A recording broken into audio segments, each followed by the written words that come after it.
Welcome to the Insight Meditation community of Charlottesville, Virginia.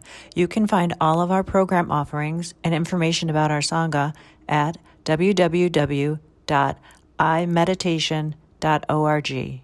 We meet weekly on Tuesday evenings at 7 p.m. Eastern Time, currently on the Zoom platform for meditation and a Dharma talk given by one of our teachers. We also meet daily at noon Eastern Time on Zoom for sitting practice. We hope you can join us. Well, welcome to IMCC. I am Jeff Fracher. I will be leading tonight.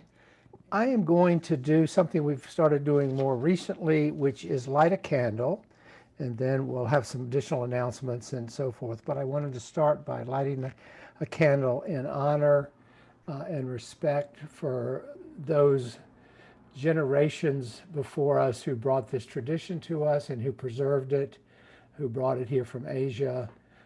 So a deep bow of gratitude to them, and also to honor the Monacan tribe on whose land we all stand and sit. So I will light this in their honor.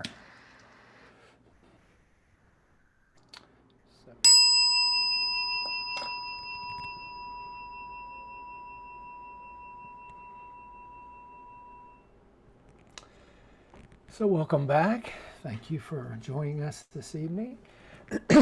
I want to continue with a series of talks that I've been giving over the last year or so on the subject of practical Dharma. And tonight's talk is going to be on the cultivation of patience. And it's actually a two-part talk. The second of the two talks will be in 3 weeks on August 17th, but I'm going to do the first half tonight. But I wanted to just say a couple of words about practical Dharma, since I've been focusing on that for a while.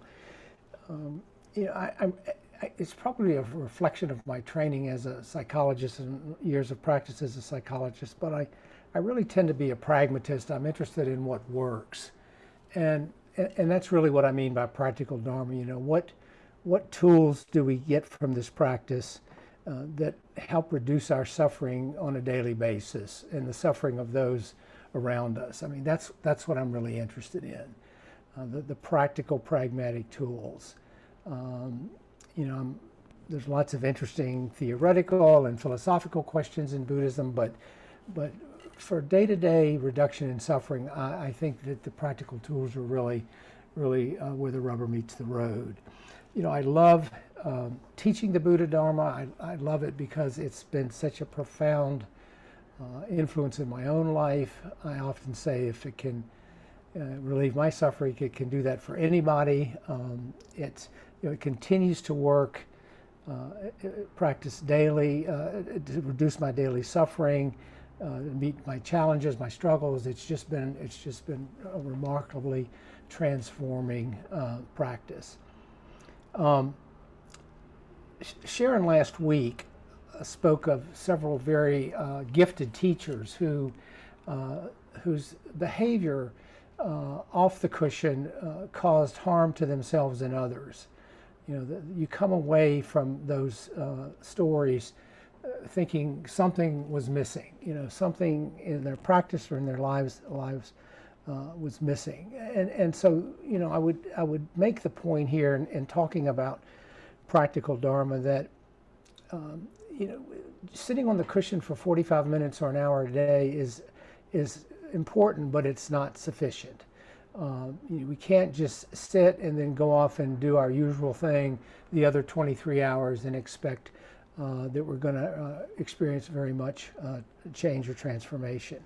You know, this is not a passive practice. It's an active practice. We have to implement the tools that the Buddha taught. We have to work to deepen our ethical foundation. We have to deepen our wisdom. We have to work at it. We have to really implement the stuff. And if we do that, we will experience change. We will experience a reduction in suffering. I mean, this body of teachings would not have survived 2,600 years were that not the case. I mean, in that amount of time, countless numbers of practices and belief systems and religious beliefs have come and gone, have been discarded. But this has survived for 2,600 years because it works, and it works especially when we do it on a daily basis. So I'll get off my soapbox and with that and talk about cultivating patience. So let me start with some definitions, and before I do that, I just want to make a distinction that the dictionary defines patience in one way, and then the Buddhist definition, which I'll give in a few minutes, differs slightly. So you're going to sort of get both a kind of a secular definition of patience as it appears in our language, and then you're going to get the sort of Buddhist variation on it. But the first series of definitions will be the sort of popular notions of patience. One of those being forbearance, just the ability to endure difficult circumstances. Patience is sometimes defined as forbearance. It's also defined as perseverance in the face of adversity. Do we persevere? Do we hang in there? Tolerance of provocation is another definition. Tolerance of provocation without responding with anger or reactivity is another form of patience. And then finally, forbearance under strain, especially in the face of longer term difficulties, chronic difficulties, and really boils down to the level of endurance that each of us have. Now, historically, it's been referred to as a character trait, and that character trait is steadfastness. So you'll often read about this character was steadfast in his belief or steadfast in his commitment and so forth. So those are all some of the sort of popular or mainstream, if you will, definitions of patience. The antonyms are frustration, hastiness, impetuousness, impatience. Obviously, all of those suggest the opposite of patience. And this, I can tell you, is a theme, is a notion that is near and dear to my heart, because I have struggled with this my entire life. My parents would say that my patience, even as a 1-year-old, was lacking for an age-appropriate patience. That I was not an easy child in terms of my tolerance for frustration and so forth. So I've struggled with it my whole life. Some of you, I heard this the other day on the sit, but someone sent me this who knows me well, and it says, "I asked the universe for patience. It told me to wait," which kind of sums up some of my own struggles with this. But I will say that intentionally working on this, intentionally practicing with patience in the forefront to cultivate patience, this practice has been extremely beneficial. My patience has greatly improved. I've got a long way to go, but it's far better than it used to be, and I think that's been a benefit to me and certainly to my family and friends who often will notice it, and my kids will point it out. Patience is universally seen as a virtue. It's really emphasized in all the world's major religions. Everybody talks about it as sort of a prerequisite for spiritual development, for religious attainment, whatever your belief system. Patience is found pretty universally across the world's religions. And we contrast it with impatience, something I think we're all familiar with, which is really kind of a monkey mind, a mind that can't settle, a mind that sort of feels undisciplined, can't be in the moment, projecting all over the place. And often when we're impatient, we're focused on some nebulous future, some ill-defined future. The line's not moving fast enough, or the traffic's backed up, or we're just, when's it going to change? When is it going to move? So forth and so on. And impatience, as we experience it, can take a number of forms. Often it is marked by anxiety. Am I in the right line? Am I filling this form out correctly? Oh, this is so frustrating. I'm not sure what I'm supposed to do. I'm getting anxious. It may be expressed as anger. I don't have time for this. What's wrong with these people? Well, don't they know I'm in a hurry? They need to move this line. Envy. Why am I not at first in line? Why am I not picked? Why am I not chosen? I'm feeling impatient because they're choosing people for the team and they haven't chosen me. Ego comes into play. Often ego is a huge generator of impatience. I shouldn't have to wait, don't they know I'm busy? Don't they know I've got things to do, and so forth.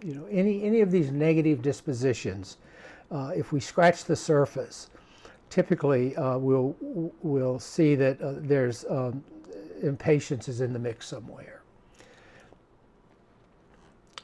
One reason this is, I think, a relevant topic is because in the times in which we live, where we're all often multitasking. Multitasking is just sort of part of modern life. But I would argue that multitasking is the enemy of patience. You cannot be doing 5 things at once and trying to do 5 things at once.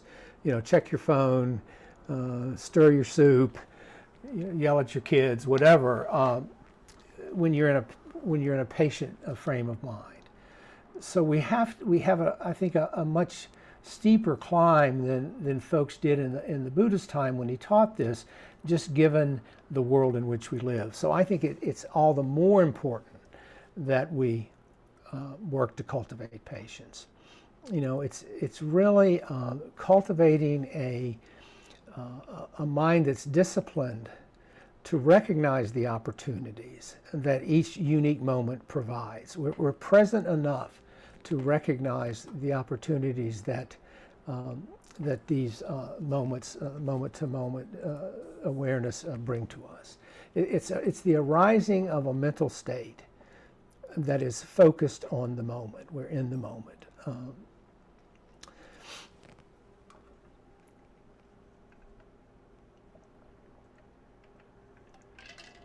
Now, in Buddhism, patience, the Pali word is khanti, Khanti. Patience or khanti is the 6th, of the 10 perfections that the Buddha taught, the paramis, the 10 perfections. And there are 10 of these in the Theravada tradition. In some other traditions, there are fewer, but in our tradition, we talk about the 10 paramis or the 10 perfections. And real quickly, I'll just mention what the other 9 are. They're generosity, morality, renunciation, insight, energy. Number 6 is patience, truthfulness, resolution, loving kindness, and equanimity. And we talk about many of these often in different contexts. I'm not going to get into any of the others tonight, but just wanted to give you a quick reminder of what they were. Now, when we look at how patience is talked about in the Pali Canon, as I said earlier, it's slightly different. There's a slightly different emphasis. And the primary difference is that the way the Buddha described it was by referring to not returning harm, not just merely enduring a difficult situation. So he actually talked about it in terms of not retaliating or not being reactive, not returning harm. Is how he described patience. In other words, the ability to control, and there's some suttas that speak to this, the ability to control one's emotions even when being attacked or criticized. In other words, non-reactivity. In verse 184 of the Dhammapada, it is said, quote, "Enduring patience is the highest austerity," close quotes. Enduring patience is the highest austerity. And if we reflect on that, we can see that our desire for patience is motivated really for inward and outer peace, by faith in our ability to accept things as they are. I mean, we talk about that continually here at IMCC. But if you think about it, patience really is accepting things as they are, whether that's I'm stuck in traffic, or the line's too long, or the waiter hasn't brought the menu, or or what, my kids won't get dressed and get out the front door when they were little for school. You can either respond to that with impatience, or you can accept things as they are, which really is the antidote in many situations for impatience. As Sharon often says, it's like this now. If we can just remind ourselves of that mantra in terms of cultivating patience, it'll take us a long way. So back to the sort of Buddhist notion of patience, and the Buddha taught three essential aspects of patience as he described it in his teachings. The first one being gentle forbearance, the second being the calm endurance of hardship, and the third being the acceptance of the truth. And I'm going to get a little deeper into each of these, talk a little bit further about each of them. So the first one, gentle forbearance. Now this one's a little tricky, and it may even feel a little bit contrived, because it doesn't really constitute true acceptance of things as they are. It's sort of, gentle forbearance really implies that we're tolerating a difficult situation. So it doesn't quite fit the notion of accepting things as they are. But nonetheless, the Buddha felt strongly that it was important, I think, because he made it one of the three, and it's a critical aspect of patience, because what it does is it helps us restrain ourselves long enough to determine a skillful course of action.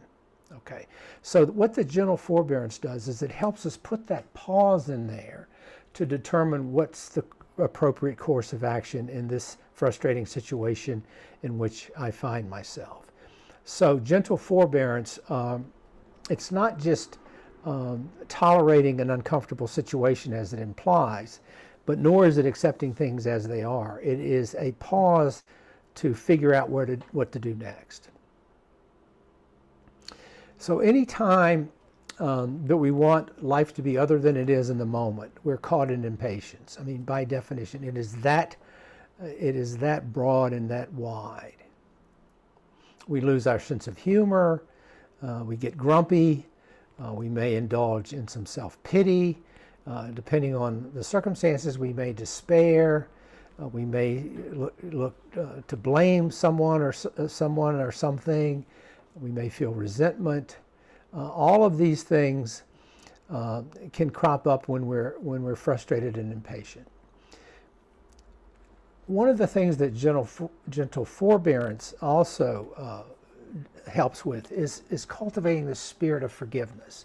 When it gives us time to figure out the appropriate course of action, often that course of action is forgiveness.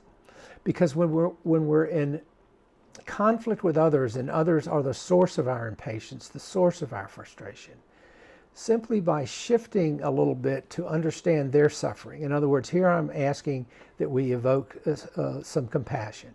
But by pausing and trying to understand their suffering, the person with whom we're frustrated, it's the first step in being able to communicate, to forgive, and begin again with that person. So impatience can be a huge problem in relationships. I talked about relationships a couple months ago, and just thinking about it and thinking about this talk tonight, I was reminded of how much in my own life, when I've been impatient with my family, how it rarely achieves the desired outcome, and usually everybody ends up suffering one way or the other. So that forgiveness, you're frustrating me, but I'm going to use gentle forbearance to pause and try to cultivate some compassion and some forgiveness. And so what that does, it allows us to distinguish between that person's unskillful behavior, which may be creating our impatience, our annoyance, and their essential goodness. It helps us accept the imperfections in ourselves and others. All of that can come with that gentle forbearance when we use that to take that pause and reflect on what's going on. And so much of our impatience is relationship based. whether with people with whom we're close, whether it's the clerk at the teller at the bank, whether it's the person that has you on hold with your cable company or whomever. It's so often relationship based. So that's gentle forbearance. The second aspect of patience that the Buddha talked about is calm endurance of hardship. Calm endurance of hardship. And the Buddha said in some of the writings, he said, the world rests on suffering. The world rests on suffering. But the endurance of suffering, the endurance of hardship, does not mean that we passively do nothing to alleviate it. It doesn't mean that we just suffer in silence. Because patience and the cultivation of patience, it's not passive. It's not just rolling over. Okay. It is motivated by an acceptance of and compassion for our suffering rather than the desire to eradicate it. We may not be able to eradicate it, but we can avoid that second arrow by accepting it with compassion. Okay, that's what I think he meant when he talked about the calm endurance of hardship. Not that we do nothing, but that we accept it rather than struggle with it, fight with it, think that we can eliminate it necessarily. Because what happens is when we are impatient with our relationships, with our work, with our spiritual practice, with our job, with whatever, we need to realize in those moments that we're resisting things as they are. We are resisting reality. And the main point in cultivating wisdom in our tradition is to see things as they are. It's like this now. Okay. Now, a couple of the things that I have found useful, both internally and in interactions with others, especially within my family, is when I'm feeling impatience, is to try to have a sense of humor about it, to sort of learn to laugh at myself and here we go again kind of thing, and some curiosity about it. What's bringing this up? What's going on in the moment? I talk a lot about discernment and noticing, and that's where we can use where curiosity comes in, where we can really reflect on what's going on. So in a frustrating situation, I find that it's helpful to ask the question, what would being patient mean right now in this moment? What would being patient look like right now in this moment? It just gives you an opportunity to step back from it, get a little distance on it, get a little removed from that reactivity, and ask that question. It can be really, really illuminating. I encourage you to give it a try. So when we're rushing around and multitasking and anticipating the next moment and worrying about tomorrow and worrying about whether we're going to beat the traffic home or whatever, those are the moments when we want to ask, what would being patient mean right now in this moment, sitting in the car in traffic. Okay. Mary Oliver, as you know, many of us, but certainly one of my favorite poets and writers, says, quote, "Never hurry through the world, but walk slowly and bow often." Never hurry through the world, but walk slowly and bow often. I just love that, Mary Oliver. So,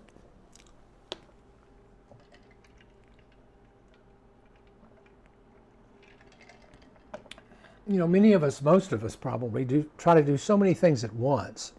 I know I do. I get caught in this all the time. That there's often very little space for serenity, for inner peace. And then I wonder, well, why am I feeling unhappy today? Why am I feeling alienated or distressed today? Okay. And those are the moments where we need to remember to practice relaxing into life with all of its joys and sorrows, and give up that need to know what's going to happen next. We cannot know. We imagine we can, we project, we assume, we guess, but we just need to relax into the moment, relax into life, accept the joys and sorrows, and relinquish the need to what's going on. And you can see as we go through this, that this is practical stuff. This stuff is pragmatic. I mean, these are practical methods that the Buddha provided us. He gave us a prescription for how to reduce suffering. And these are all examples from his teachings of ways to do that by cultivating patience. Okay. So that's the endurance of hardship, calm endurance. That's number 2. The third aspect of patience, acceptance of the truth, which I've already been talking about, means that we accept our experience as it is, suffering and all, rather than how we want it to be. Again, it's like this now. Okay, and we talk about this constantly, but it's central, it's foundational to the practice. Okay. But as someone pointed out to me recently, actually my own teacher, we recognize that our experience is continually changing anyway, so we don't need it to be different. It will change.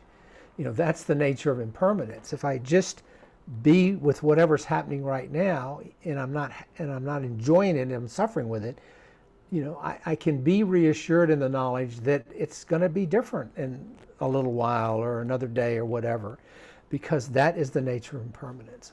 So this acceptance of things as they are is really a sign of deepening wisdom and compassion for ourselves. This takes time. This is part of why we have to be working on this stuff off the cushion, why we have to be actively thinking about it, actively bringing it into our lives. Because, accepting things as they are is not what we're wired to do. It's tough. But as we come to this understanding, as we begin to deepen our understanding of that, then we really begin to strengthen our practice. We're less likely to get caught up in being overly insistent, frustrated, demanding, impatient. Those things are antithetical. You cannot be calm and peaceful and impatient at the same time. They cannot coexist. It's just not mentally or physiologically possible. There is one of the beauties of patience when we cultivate it. It cuts through arrogance, that ego stuff. It cuts through ingratitude. It takes our ego needs out of the situation. It becomes the path that lets us move from resistance to acceptance, and from resistance and reactivity to spontaneous presence. So it opens that door. Okay. Now, another thing that comes into play is a judging mind, because holding on to our judgments about ourselves and others is another major source of impatience. Okay, so if we're thinking that, if I'm thinking you should be so and so and you're not acting like so and so, I've got judging mind about how you should be. Guess what? I'm going to get impatient with you. I'm going to get impatient that you're not acting in the way that I think you should act. But by accepting both the agreeable and disagreeable aspects of life, the joys and sorrows, if we fully do that, we're no longer limited by the longing for life to be different than it is. It's so limiting when we don't accept the totality of experience, the totality of life. Shantideva, some of you may know, he was a 7th to 8th century Buddhist monk, philosopher, writer. He started a university during that time. I mean, he was really broad and deep thinker in India during that era. This is what he has to say. He's actually considered in some ways the father of Tibetan Buddhism in terms of his writings. But he says, all the virtuous deeds and merit, such as giving and making offerings, that we have accumulated over thousands of eons, can be destroyed by just one moment of anger. There is no evil greater than anger, and no virtue greater than patience. Therefore, I should strive in various ways to become familiar with the practice of patience.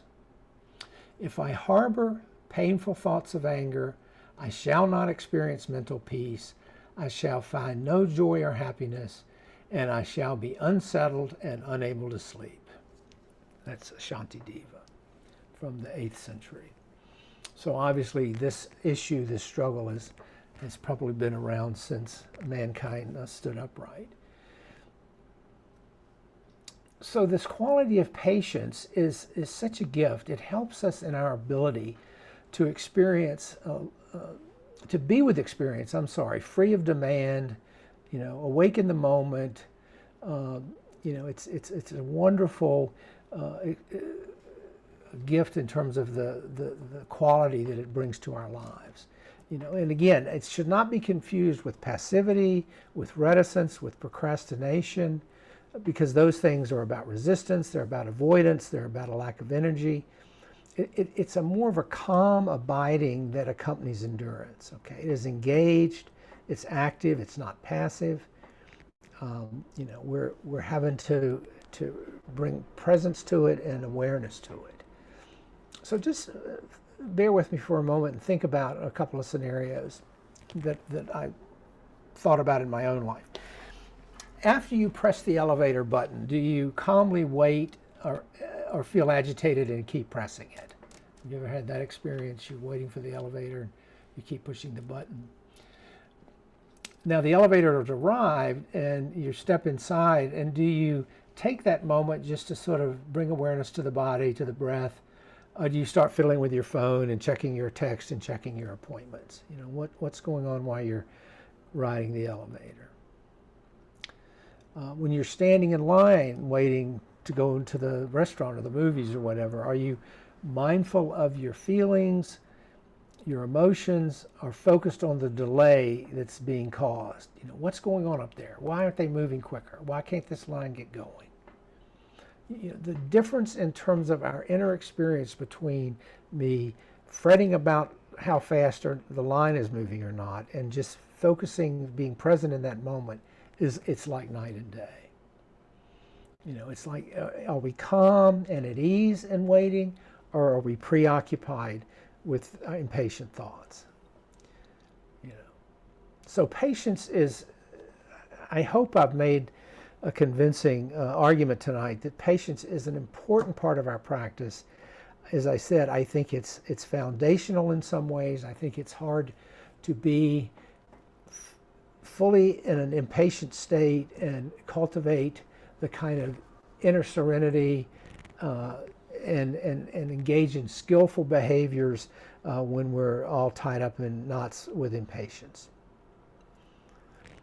So let me close with two quotes.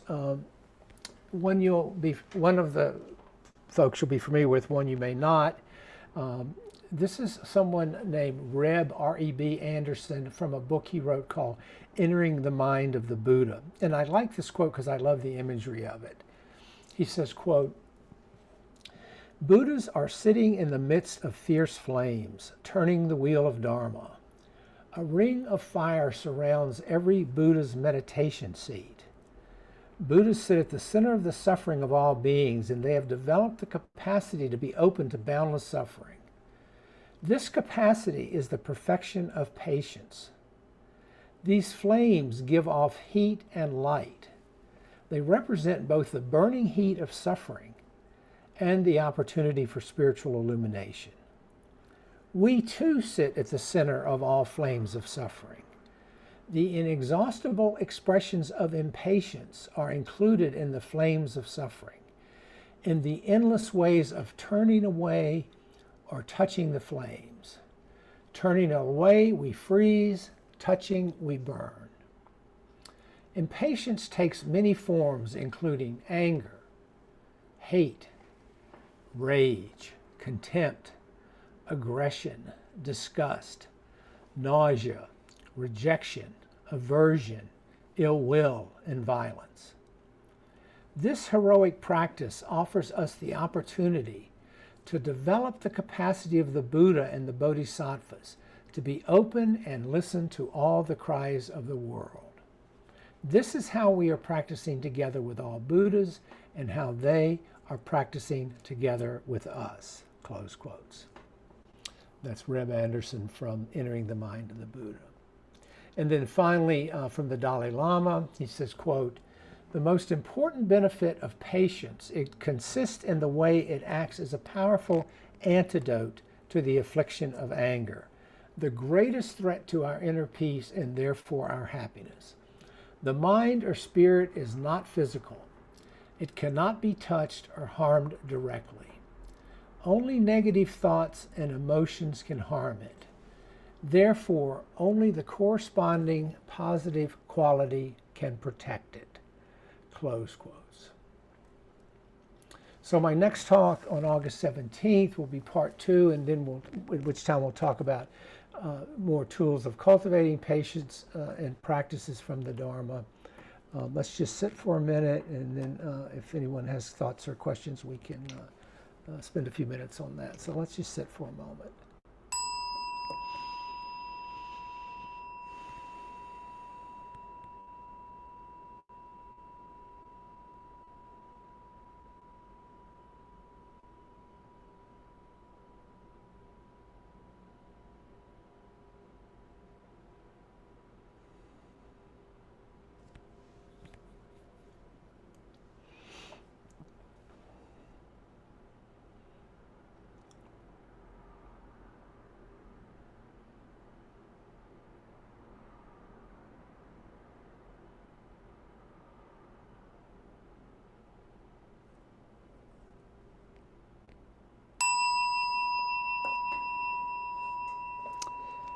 Thank you.